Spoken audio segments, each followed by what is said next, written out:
14절에서 20절 말씀입니다. 마가복음 1장 14절에서 20절 말씀입니다. 저와 여러분이 한 절씩 교독하겠습니다. 요한이 잡힌 후에 예수께서 갈릴리에 오셔서 하나님의 복음을 전파하여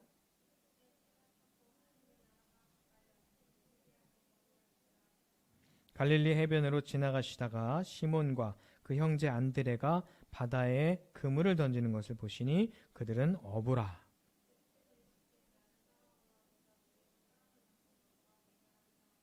곧 그물을 버려두고 따르니라.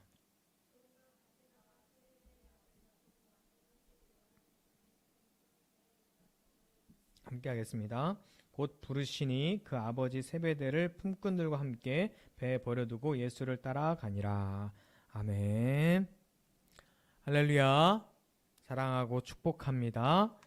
오늘은 주연절 3주째로요. 예수님께서 나타나셔서 어떤 일을 하셨고 또한 어떤 변화를 세상에 주셨는지 저와 여러분이 마가복음을 통해서 은혜를 나누시기를 바랍니다. 여러분 도미노 효과라고 아세요? 도미노 놀이 해봤어요?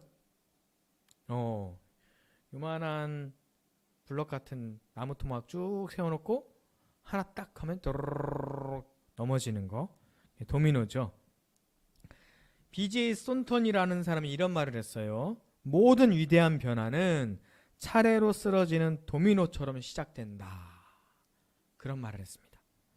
2009년 11월 13일에 네덜란드의 레바르덴에서 도미노의 날 행사가 열렸어요. 도미노 기업인 메이어스는 일십, 백, 천만, 십만, 백만, 449만 1863개가 넘는 도미노를 화려하게 늘어세우면서 세계 기록 경신에 도전을 했습니다. 이 도미노 하나에서 시작된 연쇄 반응은 총 94,000줄 에너지를 나타내는 단위죠. 줄 94,000줄의 에너지를 방출하게 되는데 이는 평균적인 성인 남성이 545개의 팔굽혀펴기를 하는데 필요한 에너지에 맞먹는 양이래요. 줄지어 서 있는 이 도미노는 각각 일정한 양의 잠재적인 에너지를 갖고 있죠. 더 많이 세울수록 더 많은 잠재 에너지를 축적하게 되고 많은 수의 도미노를 세워서 놓으면 손가락 하나 까딱하고 하나 튕기는 것만으로도 굉장히 놀라운 힘을 발생시킬 수 있습니다. 이 베이어스는 바로 그걸 증명해냈어요. 단 하나, 그것도 제대로 된 단 하나가 움직이기 시작하면 많은 것을 쓰러뜨릴 수 있다. 하지만 그게 전부가 아니래요. 1983년에 과학자이자 작가인 론 화이트헤드는 미국의 물리학 저널을 통해서 도미노 하나가 줄지어선 다른 도미노를 쓰러뜨릴 뿐만 아니라 훨씬 더 큰 것도 쓰러뜨릴 수 있다라고 말을 했어요. 보통 도미노는 같은 크기를 쭉 연결하잖아요. 그런데 다른 연구를 한 거예요. 구체적으로 한 개의 도미노는 자신보다 1.5배나 큰 것도 넘어뜨릴 수 있는 힘을 가진다라고 그는 설명을 했어요. 자, 이 의미를 어떻게 이해가 가세요? 도미노 한 개는 같은 크기뿐만 아니라 자기 몸집보다 더 큰 것들을 넘어뜨릴 수 있는데 2001년에 샌프란시스코 과학관의 한 물리학자는 합판으로 도미노 8개를 만들어서 이 화이트헤드의 실험을 재현했어요. 어떻게 했느냐? 뒤의 도미노를 앞의 도미노보다 1.5배씩 크게 만든 거예요. 그러자 어떤 일이 일어났냐면 첫 번째 도미노는 높이가 5cm, 요만한 도미노부터 시작을 했어요. 5cm. 근데 마지막 도미노는 거의 90cm 정도에 가까운 도미노가 세워졌어요. 결국 손가락 하나, 처음에 50cm 아주 작은 걸 손가락 하나 톡 했는데 점점 큰 거를 넘어뜨려갖고 마지막에는 커다란 굉음을 내면서 90cm가 넘는 합판을 쓰러뜨리게 된 거죠. 자, 이것이 계속 이어진다면 어떤 결과가 생길지 한번 상상해 보세요. 자, 일반적인 도미노는 등차 수열이라고 하는 그 법칙에 의해서 넘어지죠. 똑같은 걸 계속 넘어뜨리는.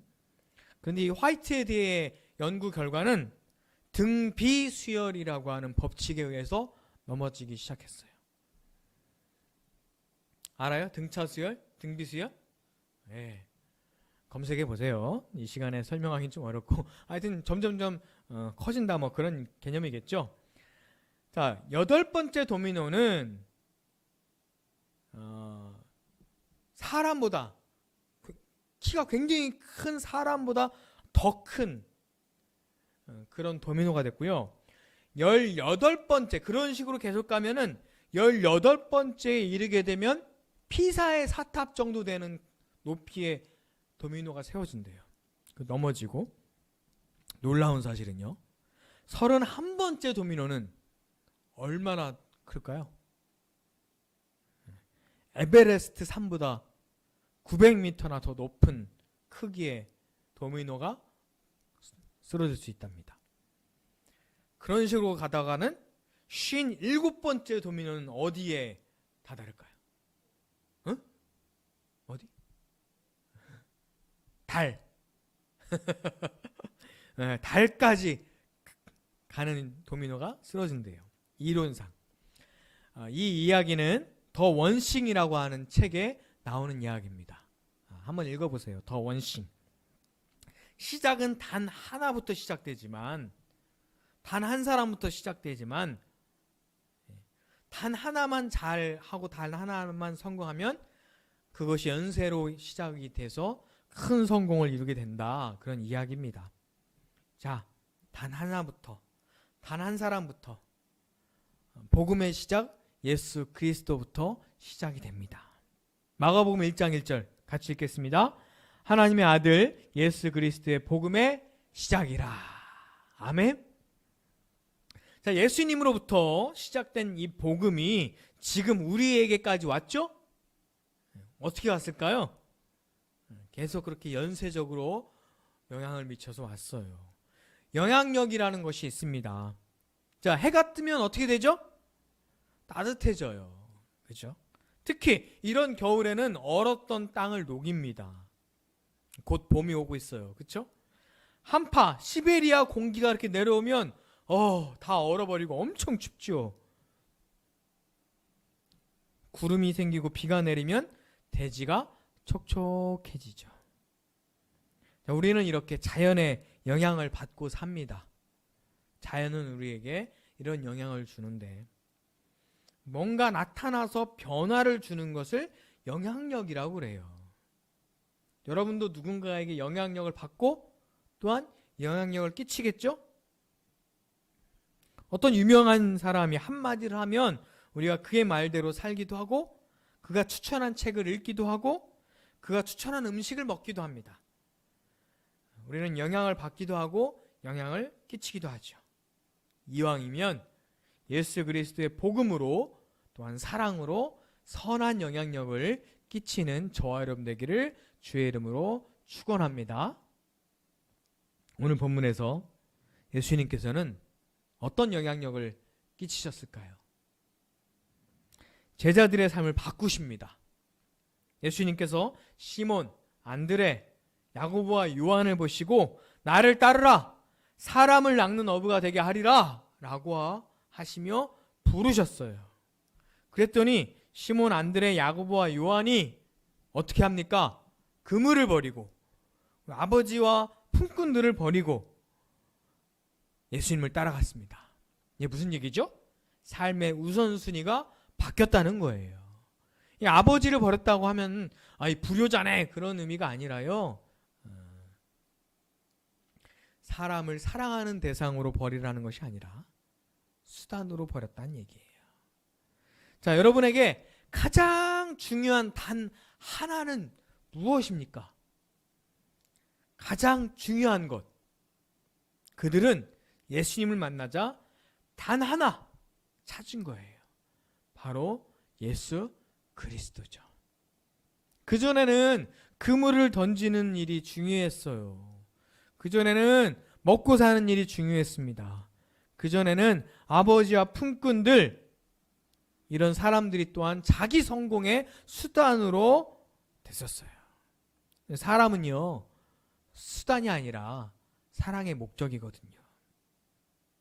그들이 아버지도 품꾼들도 성공의 수단으로, 자기의 편안함의 수단으로 여겨졌지 않았을까. 그래서 그물을 버린다는 것, 아버지와 품꾼을 버렸다는 것, 그동안 자기 자신을 위한 수단으로 삼았던 것들을 버렸다는 거예요. 그리고 이제는 사람을 낚는 어부로, 그러니까 사람이 목적이 되는 사람으로 변하기 시작했다는 겁니다. 이 말의 의미는 예수 그리스도의 복음의 시작의 말씀을 잘 들으면 더 잘 이해가 가실 거예요. 자, 버리고 떠난다는 것은 변화를 의미합니다. 성경에서 변화되는 사람들의 대표적인 인물이 요나라는 사람이에요. 요나는 성경에 나오는 사람이지만 성경을 잘 모르는 사람들도 요나의 이야기는 좀 들어봤을 법한 사람이죠. 왜 있잖아요, 그 큰 물고기에 잡혀가지고 죽었다가 살아나가지고 나중에 뭐 그런 이야기. 요나는 굉장히 민족적이고 폐쇄적이며 선민의식에 사로잡혔던 이스라엘 사람이었습니다. 유대인이었죠. 유대인들이 그런 마음이 있잖아요. 선민의식. 자기가 싫어하는 민족, 자기가 싫어하는 사람에게는 하나님의 말씀을 전하기 싫었던 사람이죠. 그런데 어떤 과정을 겪으며 그가 변화됩니다. 물론 니느웨 땅에 가서 복음을 전할 때도 그가 흔쾌히 하진 않았지만 어쨌든 그가 니느웨 땅에 하나님의 심판의 말씀을 전하기 시작하죠. 그러니까 어떤 변화가 일어납니까? 니느웨의 한 사람의 이 변화, 완전한 변화도 아니었어요. 사실은 아주 작은 변화, 아주 작은 변화 하나로 니느웨 땅이 변하기 시작합니다. 왕부터 시작해서 모든 사람들과 심지어 아주 어린 사람과 같이까지도 그들이 변하기 시작해요. 회개하고 그들이 잘못을 촉구하고 변하기 시작합니다. 그리고 심지어 또 누가 변하십니까? 하나님께서도 변하십니다. 어떤 변화냐면 심판하기로 하셨던 하나님께서 마음을 돌이키셔서 그들을 용서하시는 변화입니다. 사랑에는 변화 없으신 하나님이시지만 가끔 하나님께서는 이렇게 심판을 돌이키시는 하나님이세요. 한 사람의 변화가 완벽한 변화가 아닐지라도 한 사람의 변화의 시작이 나라를 변화시키고 또한 하나님의 마음을 돌이키십니다. 요나서 1장 4절과 5절 그리고 10절 같이 읽겠습니다. 요나가 그 성읍에 들어가서 하루 동안 다니며 외쳐 이르되 40일이 지나면 니느웨가 무너지리라 하였더니 니느웨 사람들이 하나님을 믿고 금식을 선포하고 높고 낮은 자를 막론하고 굵은 베옷을 입은지라. 하나님이 그들이 행한 것 곧 그 악한 길에서 돌이켜 떠난 것을 보시고 하나님의 뜻을 돌이키사 그들에게 내리라고 말씀하신 재앙을 내리지 아니하시리라. 아멘. 그들이 악한 길에서 돌이킵니다. 이게 변화죠. 또한 하나님께서 뜻을 돌이키십니다. 하나님의 변화죠. 시편 저자도 변화돼요. 하나님을 만나는 순간 그 전에 다른 삶을 살아갑니다. 그의 영혼이 예전에 막 복잡했어요. 그의 영혼이 막 하여튼 난잡했어요. 그의 영혼이 하여튼 너무 기복이 심했는데 하나님 앞에 서는 순간 영혼이 잠잠해졌어요. 잠잠해지고 흔들리지 않고 편안해집니다. 포악을 의지하지 않고 재물이 늘어나도 거기에 마음을 두지 않고 오직 하나님 안에서 구원과 영광을 누린다고 고백을 하죠. 시편 62편 5절부터 8절 같이 읽겠습니다. 나의 영혼이 잠잠히 하나님만 말하라. 무릇 나의 소원이 그로부터 나오는도다. 오직 주만이 나의 반석이시요 나의 구원이시요 나의 요새이시니 내가 흔들리지 아니하리로다. 나의 구원과 영광이 하나님께 있으며 내 힘의 반석과 피난처도 하나님께 있도다. 백성들아 시시로 그를 의지하고 그의 앞에 마음을 토하라. 하나님은 우리의 피난처시로다. 아멘. 여러분은 어떤 변화를 이루십니까?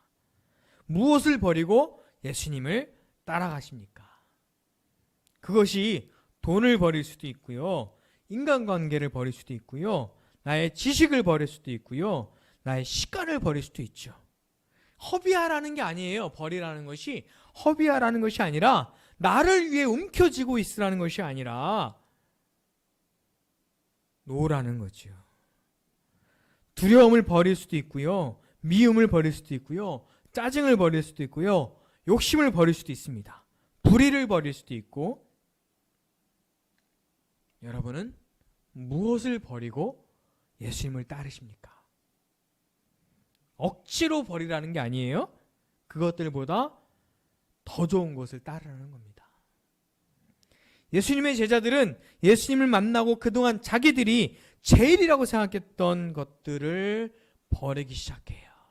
금을 없으면 안 돼! 그랬던 거 버리고, 아빠 없으면 안 돼! 그랬던 거 버리고, 품꾼 없으면 불편해서 어떡하나! 그랬던 거 버리고, 자기의 권리라고 생각했던 것 버리고, 당연히 누려야 될 것이라고 했던 거 버리고,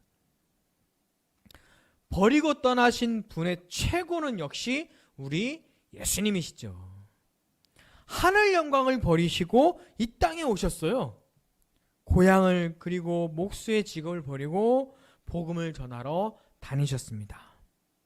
그 시작이 예수님께서 세례 받으시며 하나님께서 말씀하시는 하나님의 사랑의 기쁨의 소리, 그 복음을 들으시는 것이 예수님의 시작이었죠.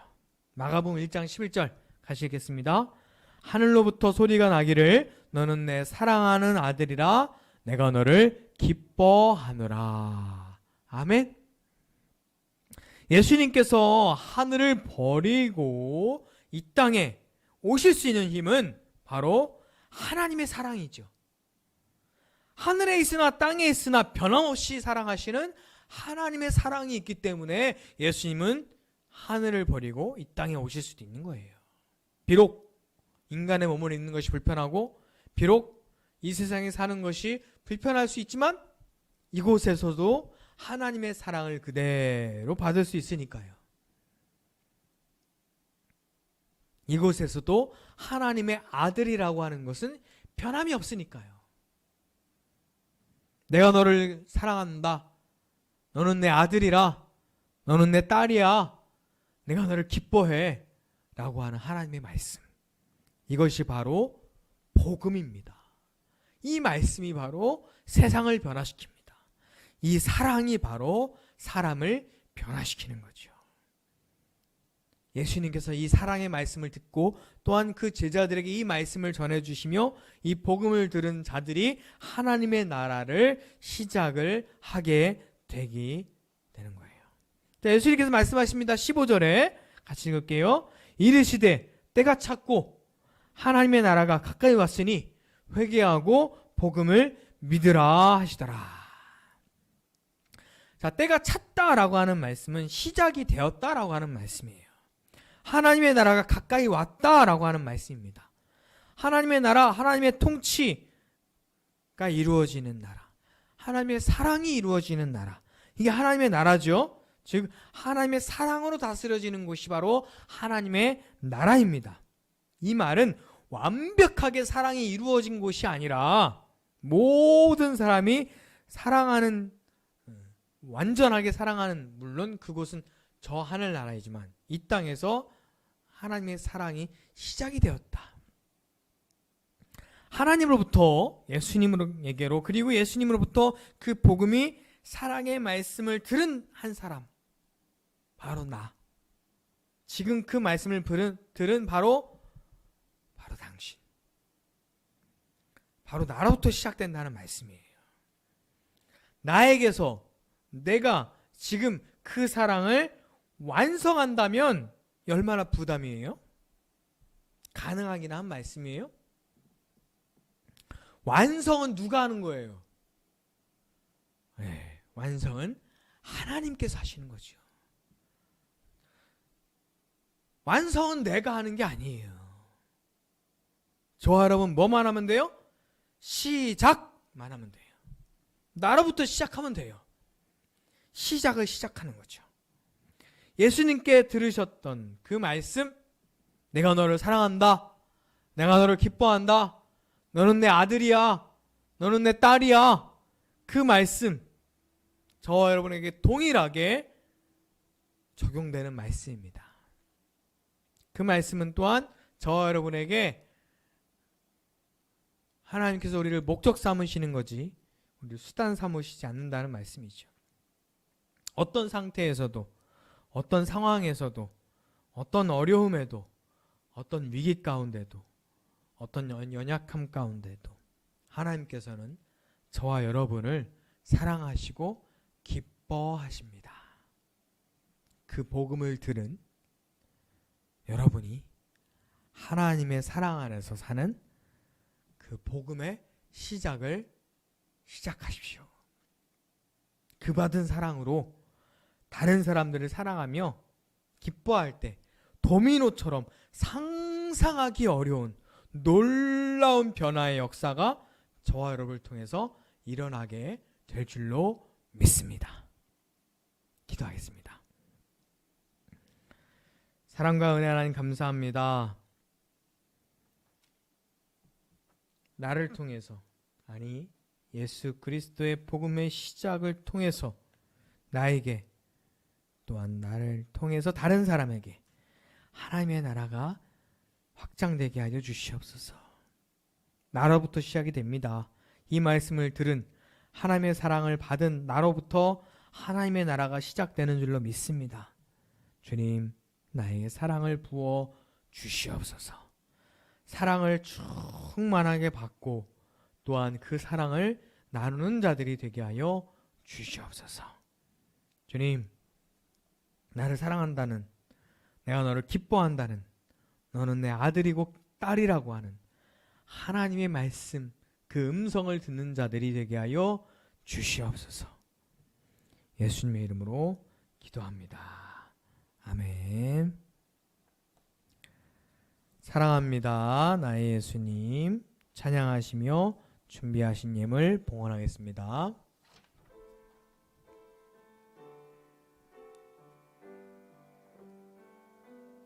사랑합니다. 기도하겠습니다. 사랑과 은혜 하나님 감사합니다. 이 예물을 주님께 드립니다. 하나님, 이 예물을 기뻐 받아 주시옵소서. 이 예물을 드리는 하나님의 사람들의 마음을 기뻐 받아 주시옵소서. 하나님, 이 예물이 쓰이는 곳마다 하나님의 사랑이 흘러 넘치기를 소원합니다. 이 예물을 통해서 주님의 나라가 확장되게 하여 주시옵소서. 이 예물을 통해서 주의 교회가, 진리교회가 든든하게 서게 하여 주시옵소서.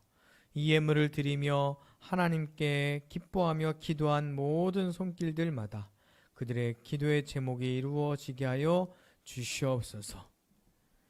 이제는 우리 주 예수 그리스도의 은혜와 하나님의 크신 사랑과 성령의 함께 하심이 오늘 예배를 드리며 하나님의 사랑이 흘러 넘치기 원하는 모든 사람들에게 이제부터 영원토록 함께 하시기를 간절히 축원하옵나이다.